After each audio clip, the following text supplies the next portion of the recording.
Unfortunate thing, చాలా దురదృష్టం. ఈరోజు మహాలక్ష్మి నరసింహస్వామి వారి నిజరూప దర్శనం రోజున ఎర్లీ మార్నింగ్ మనకి 2:33 మధ్యలోని ఇన్సిడెంట్ అనేది జరిగింది. యాక్చువల్గా ఇన్సిడెంట్ కూడా 2 o'clock చాలా హెవీ రైన్ ఒకటి స్టార్ట్ అయింది, అందరికీ తెలుసు. చాలా పెద్ద గాలి దుమారంతో చాలా ఉరుములు మెరుపులతో కూడిన భారీ వర్షం అయితే వచ్చింది. ప్రాథమిక నివేదిక ప్రకారం ఆ వర్షం ఏదైతే వచ్చిందో వాటర్ అంతా కూడా ఆ లూజ్ సాయిల్ మూలాన వాటర్ అంతా కూడా కొంచెం లోపల దిగి ఆ గోడ కూలింది అన్నది ఒక ప్రాథమిక సమాచారం ప్రకారం వచ్చిన నివేదిక. ఇంకా కూలంకషంగా మా వాళ్ళందరూ కూడా సార్ ఎంక్వైరీ చేస్తున్నారు. అట్ ద సేమ్ టైం అక్కడ 300 రూపీస్ క్యూ లైన్ ఉంది.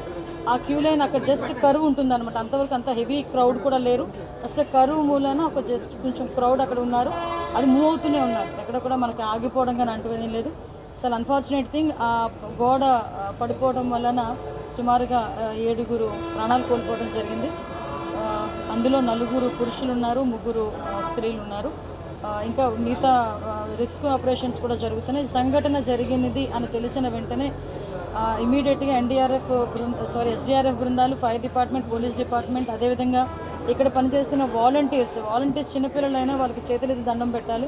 నిజంగా వాలంటీర్స్ అయితే ఇమీడియట్గా కొంతమందిని బయటకు తీసుకొచ్చి అప్పటికప్పుడు హాస్పిటల్ కూడా తరలించారు. ఎన్డీఆర్ఎఫ్ టీం కూడా ఆన్బోర్డ్ అయింది. ఎన్డీఆర్ఎఫ్ టీములు 2, ఎస్డీఆర్ఎఫ్ టీంలో ఒక 2, fire department and police department అందరూ కలిసి రెస్క్యూ ఆపరేషన్స్ కూడా చేస్తున్నారు. ఇప్పుడు మొత్తం అంతా క్లియర్ చేస్తున్నారు అందరూ కూడా.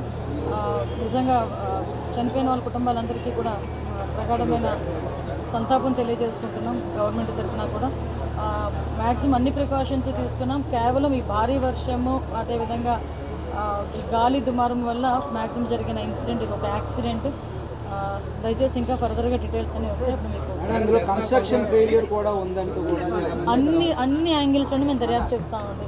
ఇది ఏ టైంలో కన్స్ట్రక్ట్ జరిగింది, ఏ స్కీమ్లో కన్స్ట్రక్ట్ జరిగింది, ఎవరు కాంట్రాక్టరు, ఎవరు ఇంజనీరు, ఎవరు క్వాలిటీ కంట్రోల్ ఎవరు చేశారు, ఎవ్రీథింగ్ మేము ఇందులో ఎంక్వైరీ చేసుకుంటాం. ఎందుకంటే ఇక్కడ ప్రాణాలు కోల్పోయారు, ఈజీగా వదిలేయాల్సిన అవసరం ఏం లేదు.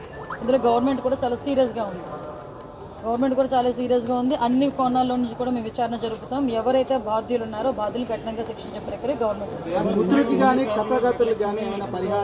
ఇప్పుడు ఇంకా మేము ఐడెంటిఫై చేసుకుంటున్నాం. కంపల్సరీగా గవర్నమెంట్ నుంచి వాళ్ళ ఇంజురీస్ అరౌండ్ ఒక 3 members అలా కనిపిస్తున్నారండి. ఇంకా మనకి లిస్ట్ వస్తుంది, మీకు అందరికీ ఎవరు లేరండి. ఇంకా దేవస్థానం అధికారులు నిర్లక్ష్యమే, ఎందుకంటే ఒకసారి అంతమంది భక్తులు వస్తారని సరైన ప్రికాషన్స్ తీసుకోవాలి. నేను ప్రికాషన్స్ విషయంలో ఒక 2 days బ్యాక్ 3 days బ్యాక్ అంటే ఈ క్యూ లైన్లు మొత్తం ఆ క్యూ లైన్లు అన్నీ మేము చెక్ చేసుకోవడం జరిగింది.